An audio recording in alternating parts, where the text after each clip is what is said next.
శాసనసభ పక్ష సమావేశం ఏర్పాటు చేయడం జరిగింది.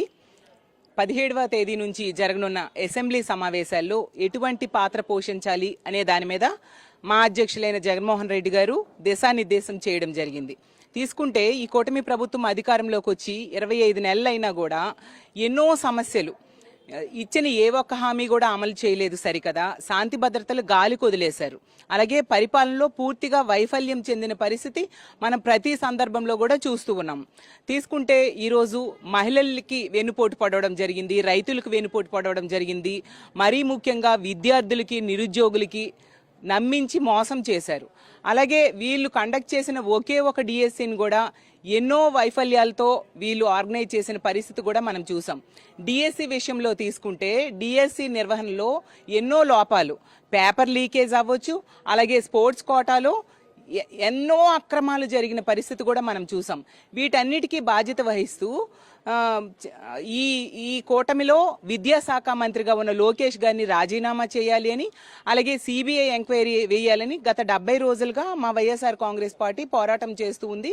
దీనికి డిఎస్సి అభ్యర్థులందరూ కూడా అంటే ఈ డిఎస్సిలో ఎగ్జామ్ రాసి వాళ్ళు ఉద్యోగం తెచ్చుకొని వాళ్ళందరూ ఇలాంటి అక్రమాలు జరగడం వల్ల వాళ్ళు ఉద్యోగాలు కోల్పోయారు. వాళ్ళందరూ కూడా అనర్హులు అయిపోయిన వాళ్ళందరూ కూడా ఈరోజు ప్రభుత్వం ముందు అలాగే ప్రజల ముందు ఎన్నో సాక్ష్యాధారాలు పెట్టినా కూడా ఎటువంటి స్పందన ప్రభుత్వం నుంచి లేని పరిస్థితి మనం చూస్తూ ఉన్నాం. తీసుకుంటే ఎన్సీఈఆర్టీలో అవుట్ సోర్సింగ్ అభ్యర్థిగా పనిచేస్తున్న నవీన్ అనే అబ్బాయికి కృష్ణా జిల్లా ఫస్ట్ వచ్చింది. ఎలా వస్తుంది? పేపర్ లీకేజ్ అయితే కదా వస్తుంది. అంతేకాకుండా ఆ అబ్బాయిని పక్కన పెట్టడం జరిగింది. అంటే పేపర్ లీకేజ్ అయింది అనే విషయం ప్రభుత్వానికి తెలుసు కాబట్టి. అలాగే స్పోర్ట్స్ కోటాలో తీసుకుంటే 421 పోస్టులు భర్తీ చేశారు. అందులో అక్రమాలు జరిగాయనేసి ఆడియో వీడియో విజువల్స్ కూడా రావడం జరిగింది.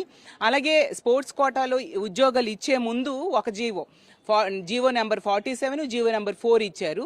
ఆ తర్వాత ఆ భర్తీ అయిపోయాక ఇంకో జీవో ఇవ్వడం జరిగింది. అంటే వీళ్ళు ఎంత దారుణంగా ఈ స్పోర్ట్స్ కోటాలో ఈ ఉద్యోగాలు అమ్ముకున్నారు అనేది అర్థమవుతూ ఉంది.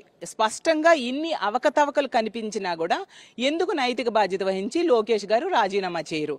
సో ఈ డిఎస్సి అంశం అనేది ప్రధాన అంశంగా మేము ముందుకు వెళ్ళబోతూ ఉన్నాం. అంతేకాకుండా తీసుకుంటే ఈరోజు నిరుద్యోగులకి ఇంటికొక ఉద్యోగం లేదా నిరుద్యోగ భృతి ఇస్తానని చెప్పారు. 3,000 రూపాయలు నిరుద్యోగ భృతి ఇస్తానన్నారు. 25 నెలలైంది. అంటే 75,000 ఒక్కొక్క నిరుద్యోగికి వీళ్ళు బాకీ పడడం జరిగింది. మరి ఇప్పటి వరకు ఒక్క నిరుద్యోగి కూడా ఒక్క రూపాయి కూడా ఇవ్వని పరిస్థితి మనం చూస్తూ ఉన్నాం. మరీ ముఖ్యంగా ఫీజు రియంబర్స్మెంట్ విషయంలో తీసుకుంటే 12,400 కోట్లు ఫీజు రియంబర్స్మెంట్ అవ్వచ్చు, వసతి దీవెన అవ్వచ్చు, వీళ్ళు బకాయిలు పడడం జరిగింది. ఈ రోజు తీసుకుంటే 2,900 కోట్లు మాత్రమే, అందులో 12,400 కోట్లు 2,900 కోట్లు మాత్రమే బకాయిలు విడుదల చేసి మిగతా 9,500 కోట్లు కూడా వీళ్ళు బాకీ పడ్డం మనం చూసాం. అలాగే తీసుకుంటే మహిళలకి ఎంత దారుణంగా మహిళల రక్షణ వీళ్ళు గాలికి వదిలేశారో మనం చూసాం. ఎన్నో పథకాలు ఇస్తామని చెప్పి ఓట్లు వేయించుకుని ఏ ఒక్కటి ఇవ్వని పరిస్థితే కాకుండా ఈరోజు లా అండ్ ఆర్డర్ గాలికి వదిలేశారు. లా అండ్ ఆర్డర్ నిర్వహణలో వీళ్ళు పూర్తిగా వైఫల్యం చెందడం జరిగింది.